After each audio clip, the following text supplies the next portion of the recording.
পঞ্চগড়ের বর্ডারে দখল করে নেওয়া হবে, আমার চিকেন নেক থেকে দখল করে নেওয়া হবে, আমার দক্ষিণের ফেনী সীমান্ত থেকে দখল করে নেওয়া হবে। যদি এক বেলা না খেয়েও থাকতে হয়, আমাদের এই স্বাধীনতা সার্বভৌমত্ব রক্ষার জন্য আমাদেরকে বাজেট বেশি করে দিয়ে মানুষ আমাদের স্বাধীনতা রক্ষা করতে। শহীদ প্রেসিডেন্ট জিয়াউর রহমান ইন্ডিয়ান পক্ষ থেকে একটা ওয়্যারলেস দেওয়া হয়েছিল ওনাকে, ভাঙা ওয়্যারলেস। উনি রাগ করে ফেলে দিয়ে ইন্ডিয়ান কমান্ডোকে বলেছিল, সম্মানিত স্পিকার সাহেব, উনি যেহেতু একজন বীর মুক্তিযোদ্ধা ছিলেন, ওনার সামনে হয়তো বলতে পারলে ভালো হইতো, ওই যুদ্ধের সময়ও যদি আমরা আমাদের প্রতিরক্ষা খাতে যথেষ্ট বরাদ্দ বা অস্ত্র থাকতো, আধুনিক অস্ত্র, তাহলে হয়তো আমাদের লোক দিয়ে আমরা একক কৃতিত্বেই আমরা স্বাধীনতা অর্জন করতে পারতাম। মাননীয় স্পিকার, শহীদ প্রেসিডেন্ট জিয়াউর রহমান তার একটা কামালপুর যুদ্ধের সময় উনি ইন্ডিয়ান পক্ষ থেকে একটা ওয়্যারলেস দেওয়া হয়েছিল ওনাকে, ভাঙা ওয়্যারলেস, যেটাকে উনি রাগ করে ফেলে দিয়ে ইন্ডিয়ান কমান্ডোকে বলেছিল, অস্ত্র যখন দিবা, সরঞ্জামাদি যখন দিবা, তখন এমন জিনিস দাও যেটা ফাংশন করে, ডিসফাংশনাল দিও না, এটা আমার জন্য বাধাগ্রস্ত করে। মাননীয় স্পিকার, কেন এই জন্য বলতেছি,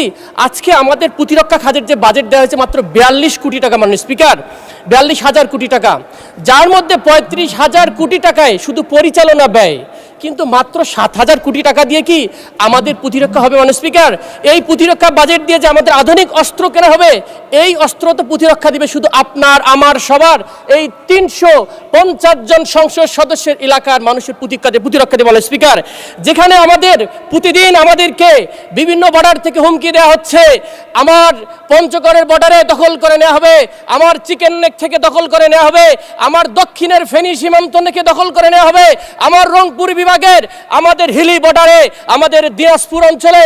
মাননীয় স্পিকার, পলাশবাড়ির গাইবান্ধা, আমার কুড়িগ্রাম, সর্বমহল থেকে যখন আমার কাছে থ্রেটেন আসে, রাষ্ট্রীয় সভরেন্টি সিকিউরিটি যখন আমার থ্রেট, মাননীয় স্পিকার, তখন এই বাজেট দিয়ে আমাদের প্রতিরক্ষা খাত বরাদ্দ হয়নি। মাননীয় স্পিকার, আমি যদি এই দিকেও তাকাই, মাননীয় স্পিকার, আমাদের মায়ানমার সাইডে যুদ্ধ চলমান। মাননীয় স্পিকার, সেখানেও আমাদের ফ্রন্টে চলমান রয়েছে।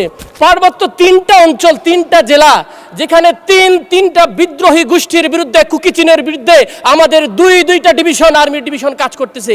এই বরাদ্দ দিয়ে কি আমাদের প্রতিরক্ষা হবে? মাননীয় স্পিকার, আমি যদি নেভালের কথাও বলি, যেটা আমাদের সামুদ্রিক লাইফলাইন বলি, আমাদের বঙ্গোপসাগর, সেখানে মাত্র সেই 1980 সালের দুইটা সাবমেরিন আছে, আর অল্প কিছু ফ্রিগেট আছে। এই সক্ষমতা দিয়ে কি আমাদের সমুদ্র বন্দরগুলো রক্ষা করা যাবে? মাননীয় স্পিকার, সেখানে আমাদের দরকার 1 ডজনের অধিক ফ্রিগেট, কভার, যত প্রকার আধুনিক সরঞ্জাম, সেগুলো নাই। মাননীয় স্পিকার, এই 7,000 কোটি টাকা দিয়ে সে উন্নয়ন করা সম্ভব? মাননীয় স্পিকার, আমি যদি আমাদের আকাশ প্রতিরক্ষার কথা বলি, সেই চৈনিক বিমান 1960 সালের একটা ডিজাইনের আমরা শুধুমাত্র একটা বিমান দেখতে পারি, এটা F7 দেখতে পারি, এবং MiG-29 দেখতে পারি, সেখানে আধুনিকরণ নেই। মাননীয় স্পিকার, আপনার যদি বাজেটের দিক দিয়ে তাকাই, পৃথিবীর অন্যান্য দেশের, ইন্ডিয়াতেও তার জিডিপি 2.5% দেয়, আপনার মায়ানমার জিডিপি 3.5% দেয়, পৃথিবীর অ্যাভারেজের আমরা দেখি 2.2% হচ্ছে বাজেট সামরিক খাতে, প্রতিরক্ষা খাতে, আমাদের সেদিকে নেই। মাননীয় স্পিকার, আমরা এই কথাটা বলতে চাই, এই আজাদি ভূমিকে রক্ষা করার জন্য বাংলার হিন্দু, মুসলিম, বৌদ্ধ, খ্রিস্টান যদি এক বেলা না খেয়েও থাকতে হয়, আমাদের এই স্বাধীনতা সার্বভৌমত্ব রক্ষার জন্য আমাদেরকে বাজেট বেশি করে দিয়ে মানুষ আমাদের স্বাধীনতা রক্ষা করতে। মাননীয় স্পিকার।